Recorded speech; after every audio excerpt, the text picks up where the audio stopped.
Indian cricket ടീമിന്റെ test ക്രിക്കറ്റുമായി ബന്ധപ്പെട്ട് പ്രധാനപ്പെട്ട തീരുമാനങ്ങൾ പുറത്തു വരികയാണ്. ഇന്ത്യൻ ടെസ്റ്റ് ടീമിന്റെ ഭാവി പദ്ധതികളിൽ നായകൻ രോഹിത് ശർമ്മയ്ക്ക് ഇടമില്ലെന്ന് അജിത് അഗാർക്കറിന്റെ നേതൃത്വത്തിലുള്ള സെലക്ഷൻ കമ്മിറ്റി അറിയിച്ചിരിക്കുന്നു. ബോർഡർ ഗവാസ്കർ ട്രോഫിയിലെ 4ാം ടെസ്റ്റ് അദ്ദേഹത്തിന്റെ അവസാന ടെസ്റ്റ് മത്സരമാകുമെന്ന് സൂചനകളുമുണ്ട്. ഓസ്ട്രേലിയക്കെതിരായ പരമ്പരയിൽ രോഹിത് മോശം ഫോം തുടർന്നതിനെ തുടർന്ന് സെലക്ടർമാർ അദ്ദേഹത്തെ ഇനി ടെസ്റ്റ് ടീമിൽ പരിഗണിക്കില്ലെന്ന് വ്യക്തമാക്കിയതായി റിപ്പോർട്ടുകൾ വ്യക്തമാക്കുന്നു. ഈ പരമ്പരയിലെ രോഹിത്തിന്റെ സ്കോറുകൾ 12 റൺസ് പോലും കഴിഞ്ഞിട്ടില്ല. ഇത് താരത്തിന്റെ നിലനിൽപ്പിനെതിരെ ചോദ്യങ്ങൾ ഉയർത്തിയിരുന്നു. സിഡ്നിയിൽ നടക്കുന്ന 5ാം ടെസ്റ്റിൽ ജസ്പ്രീത് ബുംറ ഇന്ത്യൻ ടീമിനെ നയിക്കും.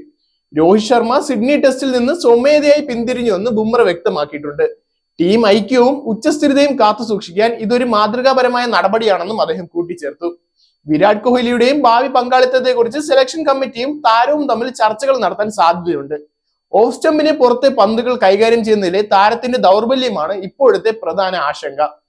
ഇതിനിടെ സെലക്ഷൻ കമ്മിറ്റിയുടെ ശ്രദ്ധ രവീന്ദ്ര ജഡേജയുടെ കഴിവുകളെ കേന്ദ്രീകരിക്കുകയാണ്. ടീമിനുള്ളിൽ ഈ തീരുമാനങ്ങൾ ഇന്ത്യൻ ക്രിക്കറ്റിന്റെ ഭാവി മാറ്റുമോ എന്ന് ആരാധകർ ഉറ്റുനോക്കുന്നു. Saag news, Thiruvananthapuram. Ultimate entertainment destination, watch Saag news. നേരിന്റെ വാർത്തകൾ നിങ്ങളുടെ വിരൽത്തുമ്പിലെത്താനായി സാഗ് ന്യൂസ് ചാനൽ സബ്സ്ക്രൈബ് ചെയ്തും ഷെയർ ചെയ്തും ഒരു ശരിയായ മാധ്യമ നിലപാടിനൊപ്പം നിൽക്കാൻ ഞങ്ങൾ നിങ്ങളെ ക്ഷണിക്കുന്നു.